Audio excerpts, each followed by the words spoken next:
다니엘서 6장 1절로 10절까지 말씀입니다. 다니엘서 6장 1절로 10절까지 말씀입니다.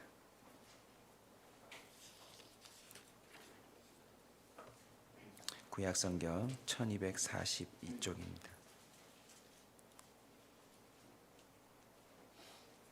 제가 먼저 읽겠습니다. 다리오가 자기의 뜻대로 고관 120명을 세워 전국을 통치하게 하고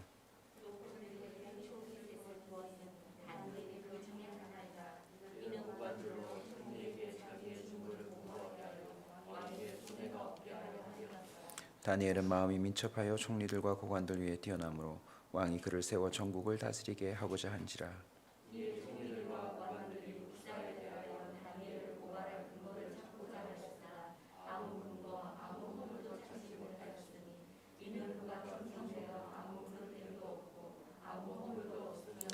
그들이 이르되 이 다니엘은 그 하나님의 율법에서 근거를 찾지 못하면 그를 고발할 수 없으리라 하고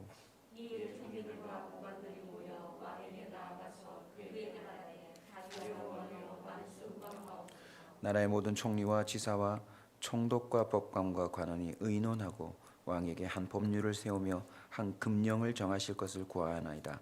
왕이여 그것은 곧 이제부터 30일 동안에 누구든지 왕외에 어떤 신에게나 사람에게 무엇을 구하면 사자굴에 던져넣기로 한 것이니이다.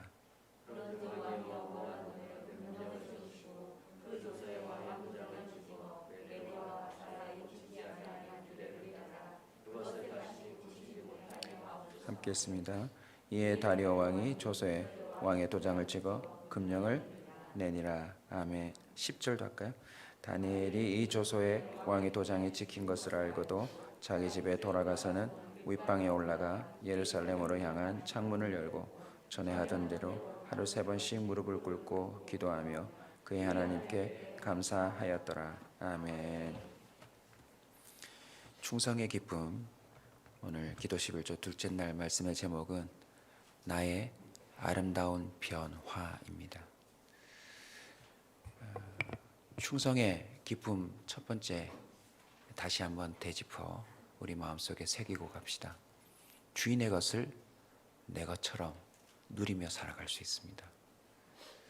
지극히 작은 것에 충성했는데 주인이 칭찬하고 더 많은 것을 맡겨주는 기쁨을 누릴 수가 있습니다. 종, 그 한 글자에서 정체성이 결정되지 않습니까? 내 몸도 내게 아니다. 사실상 내 것이라고 주장하며 살아갈 수 있는 전혀 소유가 없는 그런 빈털터리의 인생이건만 주인에게 충성하면 주인의 것을 내 것으로, 그리고 지극히 작은 것, 마땅히 해야 할 일을 했음에도 칭찬과 더 많은 것을 맡아 살아가게 됩니다. 그래서 결국은 나중에 그 종의 역량이 커지죠. 나중에 알고 보면 그 종이 성장합니다. 어제도 말씀을 함께 나누고 저도 강대상에 앉아서 쭉 제 삶을 뒤돌아보며 기도하는데요. 주님이 내게 맡긴 게 뭘까? 참 많은 게 있겠지만 생각나는 것만 찾아봤습니다. 초등학교 때 친구들 집 앞에 가서 교회 데리고 오는 거, 중학교 때 개척교회 교회 전체 주보를 제가 맡아가지고 대학교 앞에 복사실에 가서 그걸 매주 새벽에 가서 복사해오는 일,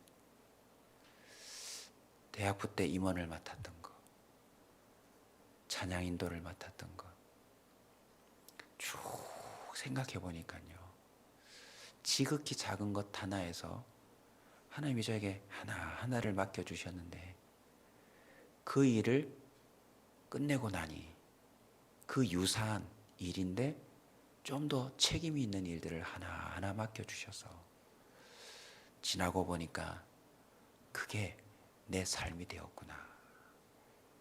그게 나를 만드는 훈련이 되었고 그게 나를 칭찬해 주시는 하나님의 꺼리가 되었구나. 사실 그거 아니니까 제 자신을 칭찬해 줄 게 없더라고요. 하나님이 죄인 중에 죄인인 저를 별것 아닌 것 하나하나 맡기시면서 칭찬해 주시고 또 맡겨주시고 또 맡겨주시고 또 맡겨주시고 앞에 나가서 율동 한번 했던 그 찬양 인도가 나중에는 정말 제 사역의 현장에서 찬양 인도자로 서게 해주시고 저희 집사람도 만나게 하시고 또 가는 곳마다 하나님의 은혜를 자랑할 수 있는 고백할 수 있는 기회로 만들어 주셨다는 사실에 얼마나 감격했는지 모릅니다. 그런데 그 감격에 사로잡히기도 잠깐 또다시 성령의 감동으로 기도가 터졌는데요. 그럼 혹시 제가 주님의 맡겨주심에 거절한 것은 없습니까? 했더니 또 역시 있는 거예요. 이거 한번 해보지 않겠어요?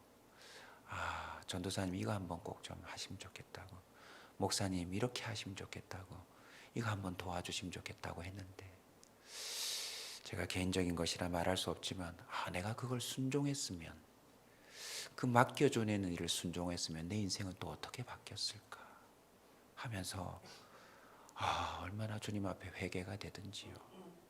그거 순종했어야 되는데, 그 맡겨줄 때 한번 해봤어야 되는데.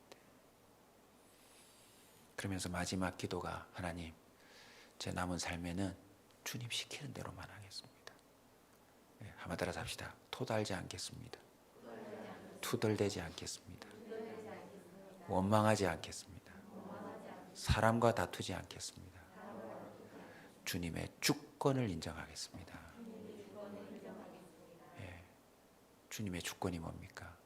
모든 걸 통치하고 다스리는 주님의 그 권능 아닙니까? 주님의 주권이 아니면 이 사람 통해서 나에게 어떻게 이런 걸 부탁할까?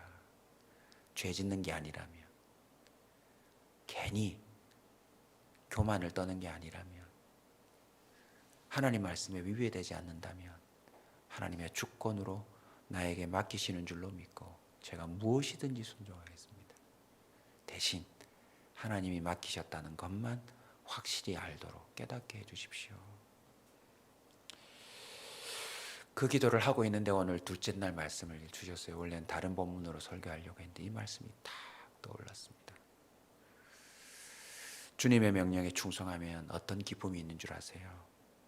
오늘 본문 다니엘이 우리에게 증거해 줍니다. 그릇됨과 허물을 찾을 수가 없대요. 그릇됨과 허물을 찾을 수가 없답니다. 이는 그가 충성되어 아무 그릇됨도 없고 아무 허물도 없음이더라. 여러분, 그릇됨이라고 하는 말을, 또 허물이라는 말을 그 원어에 가깝게 설명하면 이렇게 여러분에게 알려드릴 수 있습니다. 그릇됨은 부패함입니다. 잘못 행함, 비리, 부정함. 주인이 A를 하라라고 명했으면 A를 하면 충성 아닙니까? 그릇됨이 뭐냐면 A 마이너, A 제로까지는 좀 봐주겠는데 A 마이너, 충성하는 듯 하는데 뭔가 마이너스, 제대로 안 한 것.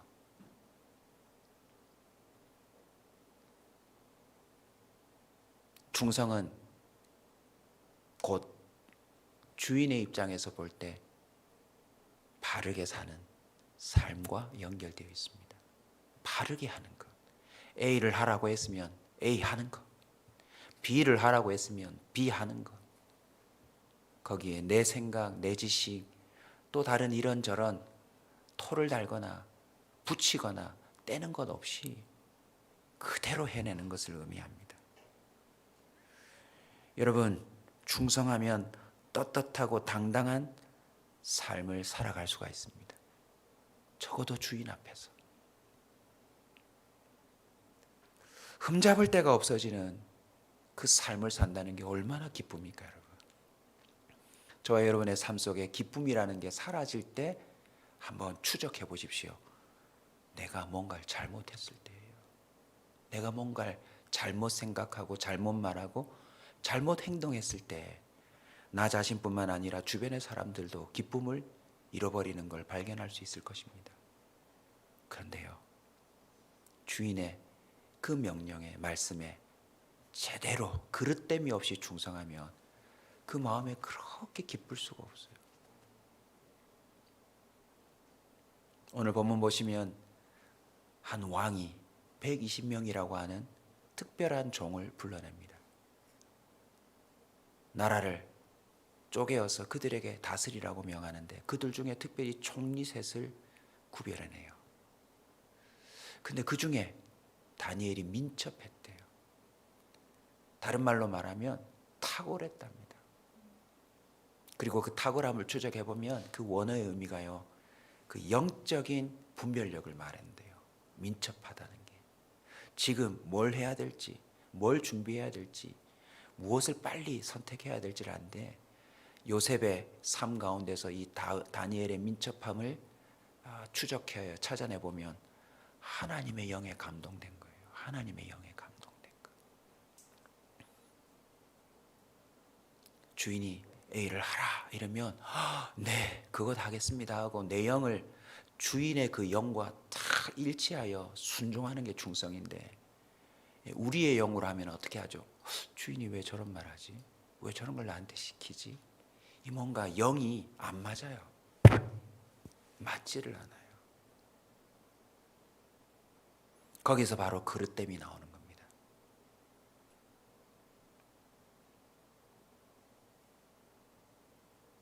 그 장소, 그곳에 가서 물을 떠오라고 했으면 그래야 될 텐데 중간에 가다 다른 곳에서 물을 떠오는 거예요. 물을 가져왔지만 주인이 명한 물은 아니잖아요. 시편 기자가 이렇게 말합니다. 18편 30절, 하나님의 도는 완전하고 여호와의 말씀은 순수하니 그는 자기에게 피하는 모든 자에게 방패시니라. 34편 4절도 이렇게 얘기합니다. 여호와의 말씀은 정직하며 그가 행하시는 일은 다 진실하시도다. 보십시오. 하나님의 말씀이 완전하고 순수하고 정직하기 때문에 우리는 그 말씀에 충성만 하면 우리 삶에도 그릇됨이 사라지는 은혜가 주어지는 것입니다. 디모데후서 2장 15절에 바울이 권면합니다. 디모데에게 너는 진리의 말씀을 옳게 분별하며 부끄러울 것이 없는 일꾼으로 인정된 자로 자신을 하나님 앞에 드리기를 힘쓰라. 망령되고 헛된 말을 버려라. 그들은 경건하지 아니하며 점점 나아가느니 그들의 말은 악성 종양이 퍼져나간 것 같은데 그 중에 후메네오와 빌레도가 있느니라. 여러분, 이름이 탁 거론되었어요. 그리고 이렇게 말합니다. 진리에 관하여는 그들이 그릇되었도다. 여러분, 말 잘하십시오. 제가 이번 주 우리 사역자 모임에서도 주일 말씀을 가지고 좀 더 한번 깊이 나눈 다음에 일상 가운데 우리가 잘못 말하고 있는 것들을 좀 찾아내고 도전했거든요. 오늘부터 충성된 종이라면 이런 말조차도 하지 말자. 하나님이 기뻐하시겠냐.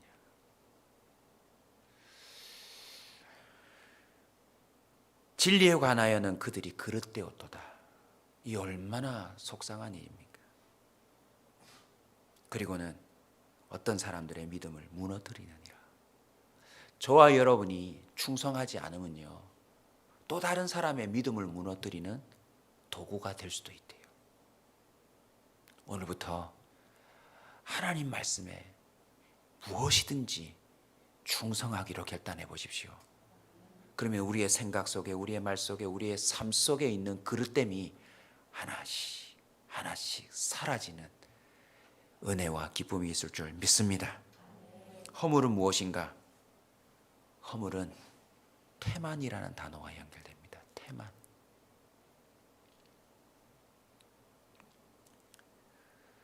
게으른 거죠. 말씀하시는 순간 즉각적으로 그 말씀에 순종해야 되는데 이래서 안 되고 저래서 안 되고, 몸이 피곤해서 안 되고, 뭔가 내 일이 많고, 뭐 이런 형편이 있고 저런 게 있고 자꾸 토를 나는 거죠. 여러분, 24시간은 모두에게 주어진 동일한 은혜입니다. 그런데 그 시간 속에서 어떤 이는 수만 가지의 일을 하고 어떤 이는 하루 온종일 시간만 죽이고 아무 일도 안 하는 사람이 있어요. 지구가 멸망해도 사과나무 한 그루를 심겠다고 하는 사람의 말이 회자되고 있는데 주님의 종은 어찌해야 합니까? 오늘이 마지막이라 생각해야 합니다. 오늘이 마지막이라. 지금이 마지막이라. 좀 더 긍정적으로 설명하면 지금이 적기다. 할렐루야. 아멘. 오히려 이걸 태만의 주제가로 바꾼 사람이 있더라고요. 노세 젊어서 노세 늙으면 못 노나니. 이 태만의 주제가입니다. 태만의 주제가. 저와 여러분은 놀아도 주님 안에서 놀아야 합니다. 여러분 나중에 이 수준까지 올라가시면 좋겠는데 우리 주인이 어떤 분이냐면 참 유머러스 하시고 에덴 동산 창설하신 걸 보면 우리는 주님의 뜻만 제대로 이해하면 주님은 우리가 제대로 놀기를 원하세요. 아멘. 제대로 놀기를 원하세요. 정말 천국을 준비하신 걸 봐도 알 수 있습니다. 느헤미야가 충성을 다하는 일꾼으로서 자기 왕에게도 인정을 받고 하나님께 충성하고자 다니엘과 똑같은 이미지로 나아가는데 9장 2절에 이렇게 말합니다. 모든 이방 사람들과 절교하고 서서 자기의 죄와 조상들의 허물을 자복하고. 지금 자신의 민족이 왜 이런 형편이 되어나는 거죠? 허물 때문이래요. 허물. 그 테마는 그냥 빈둥빈둥 노는 그런 삶처럼 보이지만 그걸 추적해보면 시간을 주신 하나님 앞에 태만한 것을 찾을 수 있습니다.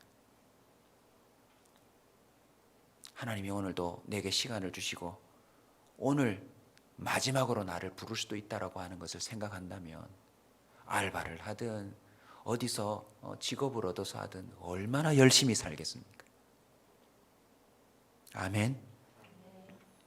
시편 기자가 깨닫고 나서 이제 이렇게 얘기합니다. 그 주님을 발견하고 나서 25편 7절 여호와여 내 젊은 시절의 죄와 허물을 기억하지 마시고 주의 인자하심을 따라 주께서 나를 기억하시되 주의 선하심으로 하옵소서. 저와 여러분의 허물은 지나간 세월로 끝났으면 좋겠습니다. 우리 얼마나 게을렀습니까? 아니 주님께 게으르고 얼마나 우리 일에 부지런했습니까? 죄 짓는데 걸음이 빠르다고요. 예배에는 줄을 안 서도 죄 짓는 현장 앞에 가서는 줄 서는 게 우리 아니었습니까? 주님께는 인색해도 내 욕구를 충족하는 데는 얼마나 아낌없이 투자하고 살았습니까? 이제는 주님 앞에 부지런해야 합니다. 여러분 신앙생활 부지런해야 할 수 있습니다. 부지런해요.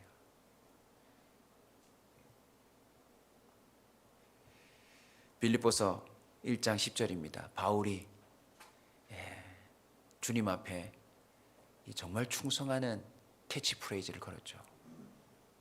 살아도 죽어도 주를 위하여. 마셔도 먹든지 마시든지 무엇을 하든지 주를 위하여. 빌립보 교회에 이렇게 권면합니다. 너희로 지극히 선한 것을 분별하며 또 진실하여 무엇 없이요? 허물 없이 그리스도의 날까지 이르고 예수 그리스도로 말미암아 의의 열매가 가득하여 하나님의 영광과 찬송이 되기를 원하노라. 저와 여러분의 삶에도 정말 부지런한 적이 있었을 거예요. 긍정적으로 있으시면 아멘. 한번 부지런해 보세요. 내가 그렇게 기쁠 수가 없어요. 부지런하면 막 집도 깨끗하고요, 마음도 개운하고요, 몸도 청결하고요. 부지런하면 막 일도 그쵸? 텃밭에 뭘 심어놨으니 때가 되면 또 나고, 부지런해서 이 사람 저 사람 또 다 만나서 관계를 잘 맺어 놓았으니 또 거기서 거둬지는 열매들이 있고. 예수 그리스도로 말미암아 의의 열매가 가득하여 하나님의 영광과 찬송이 되기를 원하노라. 에베소 교회에는 바울이 이렇게 얘기합니다. 2장 1절을 보시면 그는 허물과 죄로 죽었던 너희를 살리셨도다. 할렐루야. 그리고 5절에 보면 허물로 죽은 우리를 그리스도와 함께 살리셨고 또 함께 일으키사 그리스도 예수 안에서 함께 하늘에 앉히시니 이는 그리스도 예수 안에서 우리에게 자비하심으로 그 은혜의 지극히 풍성함을 오는 여론 세대에 나타내려 하심이니라. 아멘. 10절 다 같이 한번 읽읍시다. 10절 에베소서 2장 10절. 우리는 그가 만드신 바라 그리스도 예수 안에서 선한 일을 위하여 지으심을 받은 자니 이 일은 하나님이 전에 예비하사 우리로 그 가운데서 행하게 하려 하심이라. 우리의 그릇됨과 험을 찾아내면 우리는 사망입니다. 주님이 심판하기 전에 사회적으로도 우리는 매장될 수밖에 없는 그런 그릇됨과 허물이 우리의 과거에 이미 있지 않아요? 근데 우리 주님이 살리셨대요. 그리고 선한 일을 위하여 우리를 지으셨고 우리를 주님의 몸된 교회의 지체로 삼아 주셨대요. 그래서 이제 보십시오. 허물과 죄로 죽었던 너희를 살렸으니 먹든지 마시든지 무엇을 하든지 주를 위해 살자. 표대를 향하여 항상 기뻐하고 쉬지 말고 기도하고 한번 달려보자. 바울이 그렇게 권면했습니다. 그렇게 했더니 어떤 일이 벌어져요? 바울뿐만 아니라 주변에 브리스길라, 아굴라, 에바브라, 디도 수많은 사람들의 충성된 일꾼들의 이름이 쫙쫙쫙쫙 올라오는데 그 이름만 생각해도 막 기쁜 거 있죠.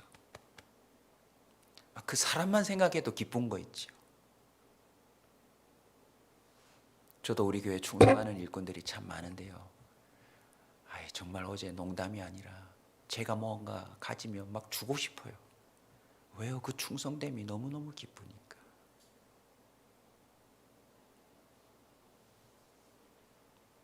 주님께 충성하면 그릇됨과 허물이 사라지기 시작할 겁니다.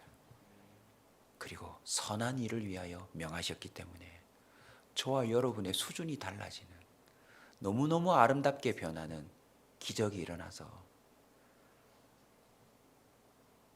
세상의 그 어떤 그릇됨과 허물로 인하여 우리를 넘어뜨리고 또 우리의 삶을 빼앗아가려고 할지라도 끝까지 당당할 수 있습니다. 소름 돋지만 오늘 보면 자세히 다루진 않았지만 한번 보십시오. 나머지 120명, 117명, 9명 그 중에 아닌 사람도 있겠지만 확률적으로는 다니엘 빼놓고는 모든 관원, 모든 지사, 모든 총도 법관까지도 힘을 합쳐가지고 30일짜리 법률을 만들어가지고 이건 왕에게 충성하는 게 아닌데 다니엘을 죽이려고 하는 건데 여러분 오늘날 세상에도 이런 충성하는 사람들이 많습니다. 그런데 오늘 마지막 구절 10절이 무엇을 의미합니까? 다니엘은 그걸 알면서도 집에 가서 전에 했던 것처럼 3번 기도합니다. 우리 무릎을 한번 딱 칩시다. 딱 책상을 한번 딱 쳐주셔도 좋습니다. 다니엘의 충성은 기도에서 나왔어요. 하나님과의 끊임없는 소통에서 그가 세상에서도 그 불합리한 세상 속에서도 그릇됨과 허물을 찾을 수 없는 왕이 그 모든 토박이들을 제끼고 모든 전국을 얘한테 맡겨야 되겠다.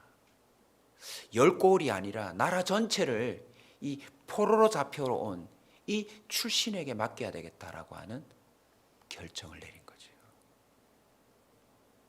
그 뒷이야기도 아시니까 같이 묵상하면서 오늘 기도하십시오. 사자굴 속에 들어가지만 거기서도 충성된 종은 알아봅니다. 이 다리오 왕이 찾아가서 하나님의 종 다니엘아 살아있느냐? 네가 충성한 하나님이 너를 살리실 줄로 믿노라. 여러분 이게 바로 우리가 세상에서 드러내야 할 하나님의 영광입니다. 얼마나 기쁘겠습니까? 우리 주인이신 하나님이 직접 내 종이야, 내 종 건드리지 마, 내 종은 내가 책임져 라고 인정해 주시는 삶, 얼마나 기쁘겠습니까? 기억하십시오. 다니엘의 충성의 시작은 기도였습니다. 하나님과의 긴밀하고 친밀한 소통. 이렇게 표현하고 기도에 들어가면 어떨까요? 기도가 하나님을 향한 충성의 시작이다. 기도가 하나님을 향한 충성의 시작이다.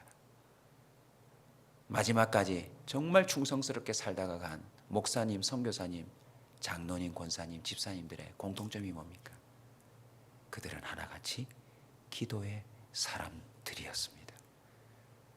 우리 말씀 붙들고 기도하겠는데요. 어제 우연찮게 이런 감동을 가지고 기도하고 집으로 돌아가는데 극동방송에서 한 권사님이 간증하는 내용이 나왔습니다. 목사님 설교 중에. 그날 그 권사님이 눈물로 범벅이 되어 큰 은혜를 받았는데 이 단어의 은혜를 받았대요. 포개고. 포개고. 뭔가 하고 귀를 기울여서도 들었더니 목사님 설교에 은혜 받았는 게 아니라 그날 불렀던 찬송입니다. 주의 손에 나의 손을 포개고 주의 발에 나의 발을 포개요. 내가 한 게 아니라 이 죄인의 몸에 주님의 영이 들어와서 나로 하여금 이제는 내 손과 내 발을 주님의 그 손과 발에 포개어 살도록 주님이 허락하셨구나. 주님께 충성하면 우리는 예수님 같은 삶을 살게 되어 있습니다. 아멘. 우리가 손댄 일이 우리의 그릇된 거 허물인데 이제는요 우리의 손이 주님의 손처럼 될 수 있답니다. 이 발을 이 도끼로 찍어가지고 이걸 제거해야 될 만큼 우리가 얼마나 잘못된 걸음 걸었습니까? 이제 이 발이 주님 걸어가신 그 길로 걸어가는 아름다운 발걸음이 될 줄로 믿습니다.